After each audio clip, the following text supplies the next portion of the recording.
elongation stage. So what happens first is that we will have ATP activating the amino acids brought by these two tRNA molecules. And once they are activated, a peptide bond could form.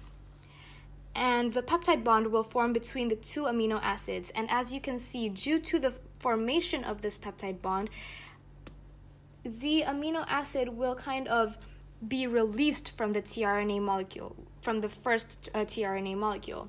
So now we have a situation where the first amino acid will be combined with the second amino acid, and the tRNA molecule will be detached from this amino acid. And now we have two amino acids combined together, and this is what we call a dipeptide. And now we have a situation where the first tRNA molecule can be released, since it is no longer needed for to be holding the amino acid in the ribosome. And so the temporary hydrogen bonds will break, allowing the tRNA molecule to be free, and it will move on, as you can see over here. And this tRNA molecule can be reused, but however, it only can be reused in order to bring the specific amino acid that it has brought initially. So in this case, this tRNA molecule can be reused only if it's bringing methionine. So then the ribosome can move one codon along the mRNA so that the next codon over here can be paired up with the next tRNA molecule, just like in this stage. And now we have a situation where we can keep adding tRNA molecules as a new tRNA binding site will be free, since we're moving along the mRNA strand.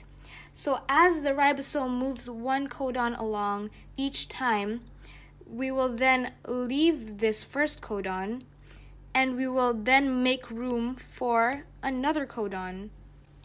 And this will keep on going on with the amino acid that the tRNA molecule is bringing, making a new peptide bond as it has done over here. And it will keep on doing so until we finally reach a stop codon. And this will be where the stage termination occurs. So this is basically the last stage of translation. So translation will stop here. And this is because the stop codon, which we have reached here, and is usually UGA, UAG, or UAA, will not correspond to any amino acid, and therefore no tRNA can bind to it, because no tRNA molecule exists that has an anticodon which is complementary to this stop codon. So now translation, or an addition of another tRNA molecule, or the addition of another amino acid to the polypeptide chain can no longer occur. So this can no longer occur. So now this complex over here can release itself. The polypeptide tRNA ribosome complex can release. And how this happens is that the polypeptide chain will release from the tRNA molecule, and the tRNA molecule will break its temporary hydrogen bonds with the mRNA strand, and therefore be free to move, as well as kind of get away from this tRNA binding site of the ribosome. So now we'll have a free tRNA molecule, free polypeptide chain, and free ribosome. And the polypeptide chain is now complete, and that will be the end of the translation process. However, there is one more concept that you must be familiar with, and this is the concept of the polysome. So a polysome is basically where more than one ribosome is attached to the same mRNA strand, making the same protein but at different stages, and they're all here simultaneously.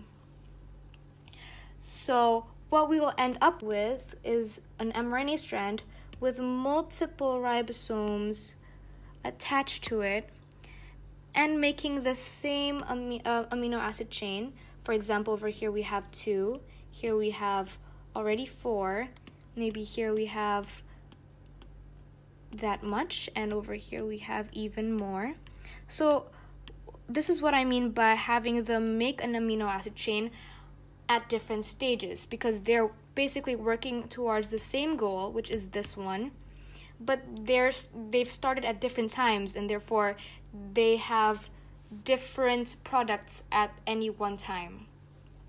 So anyways, this is a pretty wordy definition, so I'm going to show you exactly how this happens.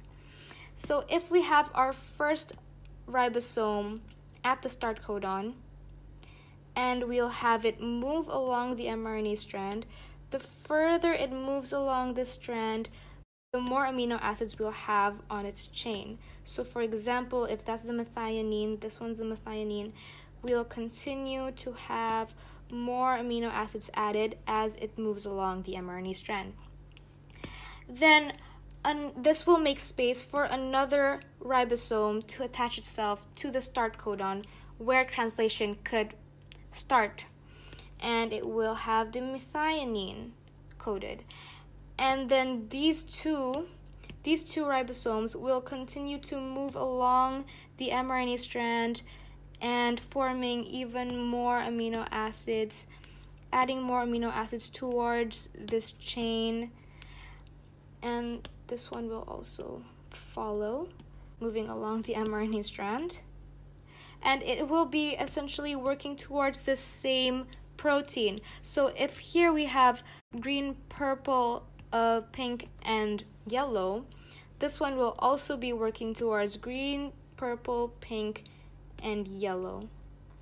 And basically you can see that they're both working towards the same protein. And then this will make space for another ribosome to attach itself, and so on. At the end of the translation process, we have a polypeptide chain made. This is what it is. And how this turns into a protein is that it will fold and modify itself to form a specific shape, which will make it a functional protein.